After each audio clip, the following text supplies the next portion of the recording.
Have you ever wondered what it would be like if Einstein, Steve Jobs, and your child's brain had a party? Welcome to the Neuroquirky Nexus, where we celebrate the extraordinary minds of our neurodiverse children.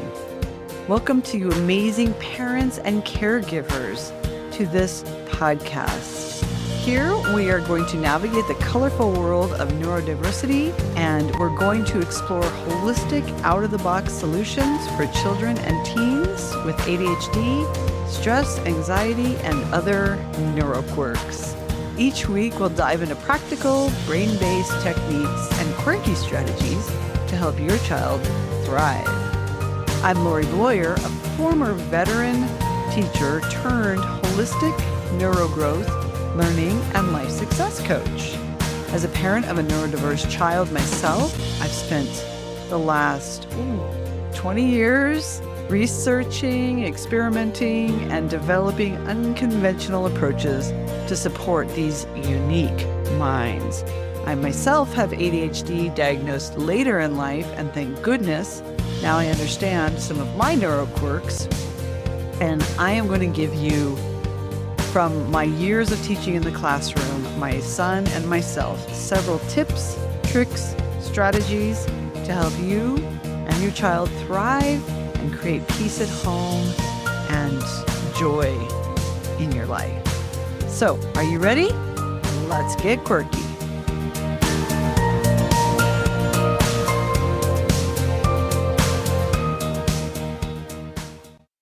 Hello, everyone, and welcome back to the Neuroquirky Nexus, a podcast where we celebrate neurodiversity and empower families to thrive with tips and strategies to help parents navigate this neuroquirky world that they're now finding themselves in. We especially focus on anxiety and ADHD and stress. I'm Laurie Bloyer, and today we're talking about a topic that's important for every child's success: the partnership between parents and educators. So in the last few episodes, we talked about parents and strength-based parenting, and then we talked about educators in strength-based teaching.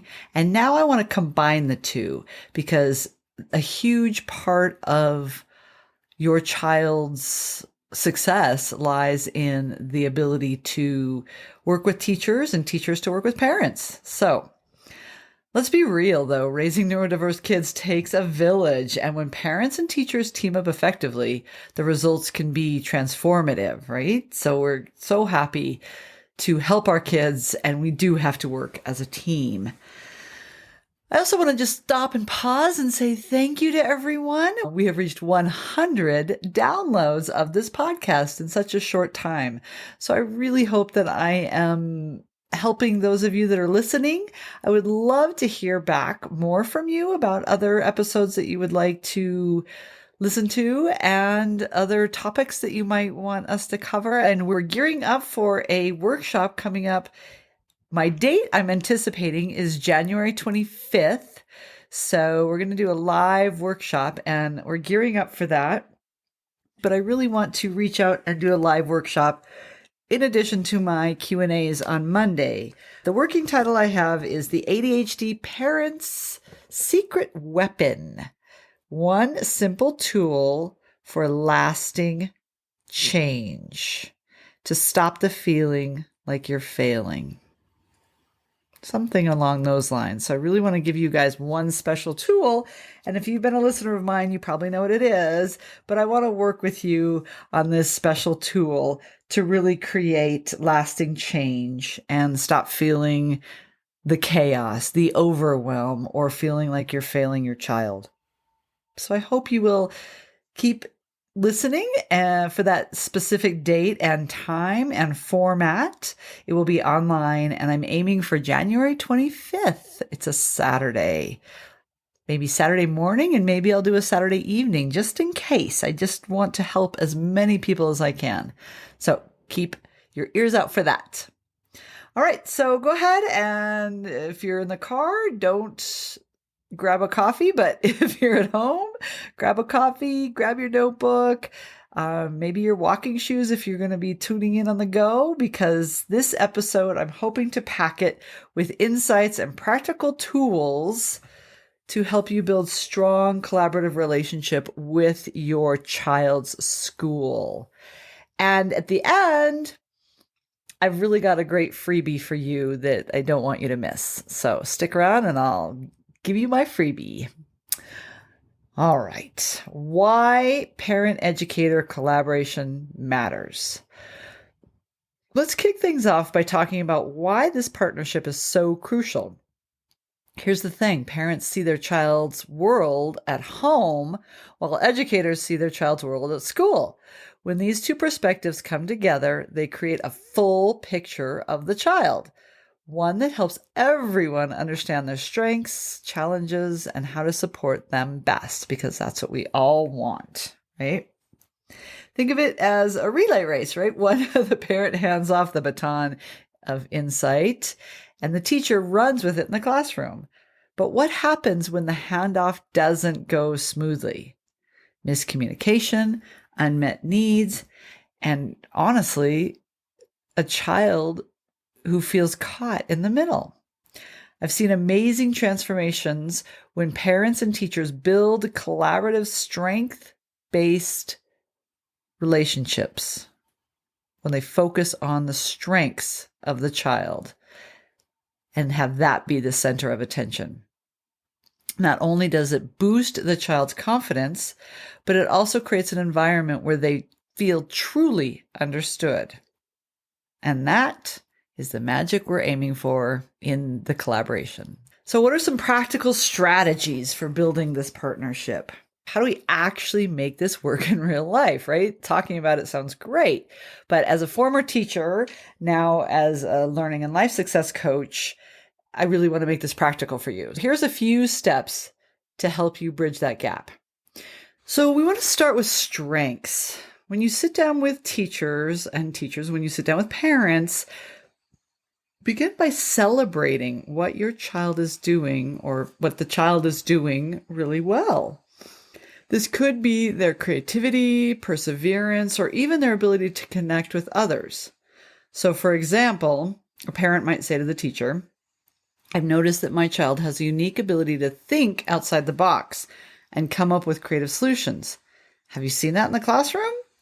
This positive framing shifts the focus away from challenges into opportunities. It also encourages teachers to notice and nurture some of those same strengths. And teachers, you can also do this with the parent. I've noticed that Johnny sits really well when we are reading a story that's very animated. Have you noticed this at home? I think he has really good listening skills. Something like that, right? Where you both are taking the positive aspect. And then you can ask questions that open doors. So, of course, questions are really powerful, aren't they? Haha, see what I did there? They invite collaboration rather than defensiveness. Here are some practical reframes. Instead of, why does my child keep failing tests? Try, what testing strategies have worked for other kids who learn differently? Can we brainstorm ways to help my child succeed?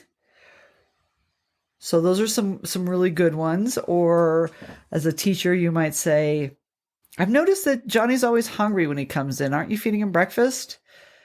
To, your son really has a great appetite. Perhaps we can come up with some snacks that would help him keep his energy up throughout the day. Oh, and make sure they're healthy snacks too. So these approaches really frame the issue as a shared problem, opening the door for innovative solutions while strengthening the relationship. You could create a communication plan that works for everyone. So clear, consistent communication is really a game changer. Decide together on a system that works. Do you want to do weekly emails? Do you want to do a shared online document where you can track progress? Do you want to do a quick chat? although that's a little more difficult, I know. I know that when my son was little, he had a notebook, and the teacher would write in the notebook, and I would respond in the notebook because we didn't have time to talk. I guess we could have done technology and done a shared online document. That would have been a nice modern feature, but back then the notebook worked just fine. Some days, I'm going to say, it was hard to open the notebook and read what she had to say. And I'm sure some days she had challenges reading what I wrote. But it was great to have that communication. And I think my son really grew and flourished because we were working together in such a strong partnership to figure out at this stage his anxiety and what was the root of his anxiety. So obviously we want to keep that communication realistic, not a daily email by any stretch of the imagination. Just, some way to check in and help support each other. Because I know as parents, and I've been a parent for over 20 years. I've been a teacher for over 20 years. I've been a parent for over 13 years. The goal is really to help each other out because we each have pieces of the puzzle that can support our child dramatically. And of course, we really want to show appreciation to build those bridges on both sides. Teachers appreciating all the work parents do, parents appreciating all the work teachers do. Remember, gratitude really goes a long way. Empathy and gratitude, being really empathetic toward each other. We're all managing so much in our lives. Just thank yous and kind words and shared joys, along with the shared pains, are so important. And you could even add a little tip in there as you're thanking the parent or the teacher. You could say, thank you for trying out that sensory-friendly seating idea for my child. It really made a difference. Or thank you for suggesting that strategy. It really worked well at home. So wonderful ways to add in a little tip in addition to the thank you. All right. So it's not all sunshine and rainbows, right? There are bumps. There will be challenges as you navigate. We are humans and life happens, and frustrations sometimes get the better of us. But let's just, as we talk about our kids managing some of their emotional outbursts, let's talk about ourselves as well.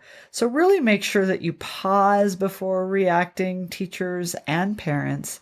Breathe, take a breath, regulate your emotions. But taking a moment to pause can really help you approach the situation more constructively.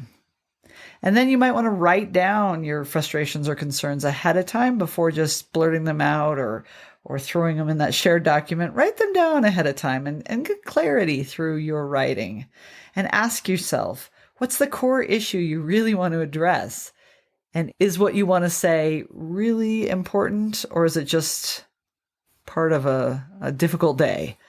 But that process of calming down, right, is also demonstrating, even if you do it in front of the kids, demonstrating your emotional regulation and being a great role model, as well as focusing on solutions rather than emotions. And that empathy, so important, as we all need it because our lives are full.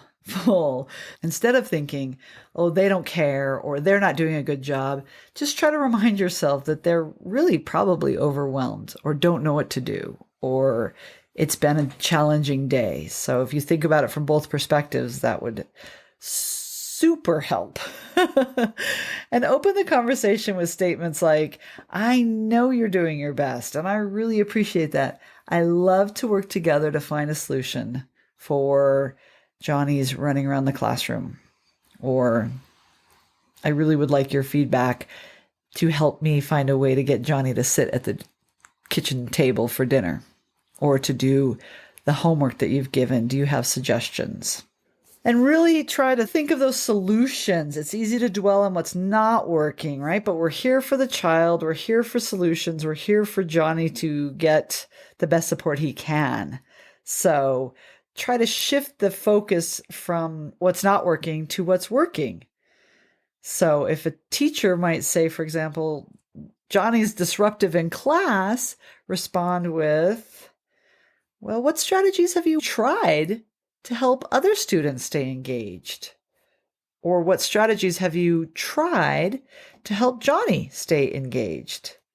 Would a movement break or fidget tool help Johnny focus better? This really shows that you're involved in finding solutions and that you'd like to collaborate and see what works for the teacher and how they can consider your child in the solutions. And if you really need to, if it really comes down to it, don't forget you also have support you could bring in. Sometimes you might need to bring in the counselor. Sometimes you might need to bring in some outside help. If you need to involve a specialist or a coach to suggest strategies, we're here for you. So bring us in if you need to. We really don't want to create conflict. We want to make sure that your child gets the best support they deserve. Hopefully that helps with maybe some of the troubles, but let's talk about some stories, right? Let's talk about a good success story. There was a mom who reached out to me after feeling stuck for months. Her son was labeled a disruptive in class, and every meeting with the teacher felt like a dead end. So we worked together on reframing her son's strengths and prepared for the next parent-teacher meeting with that focus. She shared how her son's high energy made him a great team leader during family game nights. And the teacher shared how he was a natural helper in group projects. Together, they created a plan to give him more leadership opportunities in class. And guess what? His behavior started improving immediately. This is what happens when we focus on strengths and work together as a team. So you can see how wonderful that would be just if people started to reframe the way they looked at problems. Let's do some resources and takeaways, right? I always love to give you guys a quirky little activity to do. In this case, just really some resources to help you. So first off, I want you to do a little challenge. We've talked about this over the last 2 episodes of parents writing down and teachers writing down. So I want you to write down 3 strengths your child has that you can share with their teacher. And teachers, 3 strengths the child has that you can share with the parents. I would love to have you write those down. And in fact, if you really want to take it a step further, 3 strengths that you see in the parent if things have gotten difficult, and 3 strengths you see in the teacher. Send a quick email or note to your child's teacher highlighting something you appreciate about their effort, their strength, and also note in there, of course, your child's strengths and what you would like the teacher to focus on as far as your child's strengths. And then maybe you want to brainstorm one collaborative question you want to bring up at your next meeting. So really that's laying the foundation, the framework for successful communication going forward. Those small steps can build that bridge of collaboration and really create a wonderful environment for your child to thrive in the classroom. And depending on what the teacher says for home, thrive at home, creating a wonderful situation. Next week, we're getting close to Christmas when these episodes come out. So next week, we're going to be talking more about the holidays and calming the chaos during those unstructured weeks of vacation. I talked about it in an earlier episode, but now that we're really getting close, those of you that celebrate Christmas and actually Hanukkah on the same day. So those of you that celebrate the holidays coming up at the end of December, we are going to talk about calming that chaos. But for now, I've written a little book about parents and teachers working together. Please go ahead and get my ebook. I would love for you guys to join me in really creating a strong partnership together, parents and teachers, with everyone thinking about the child as the center. And of course, the center of the child is their strengths. I will post that link in the show notes. So go ahead and go get my ebook. Normally, I charge a little fee for it, but for you listeners, you can get it for free. So enjoy. I guess you should use a code. Yeah, let's have you use the code SECRET. Okay. So, as always, I really appreciate you coming and listening to the Neuroquirky Nexus. As I said, I'm going to be launching a workshop very soon here to work on these collaborations and flipping the script. And I'd love for you to join me. So please keep posted on that. I'll be posting a lot more on social media and a lot more other freebies and fun little giveaways as we get closer to the workshop. So I look forward to seeing you there. And as always, keep it quirky.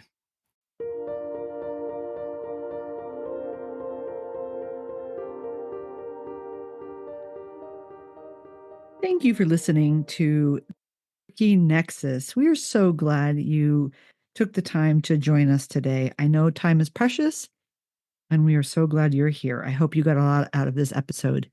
Please don't forget to post your activity using hashtag NeuroNexus. That's NeuroNexus. And of course, all links are in the show notes. And I just really hope you enjoyed it. So if you did, please like and subscribe and share this with a friend. I think this is really good for families that are new to their child being diagnosed with ADHD. And I believe that the tips and tricks and resources I'll be sharing will be very helpful for all families, but especially new families. And finally, I am creating a workshop coming up to help families with ADHD finding and using a holistic, natural approach in support of a book chapter that I'm writing and articles and magazines that are coming out. But my workshop, I'm so excited about because I can work with you all one-on-one. If you have any suggestions, I'd love to hear from you. Thank you again. And remember, let's keep it quirky. See you next time.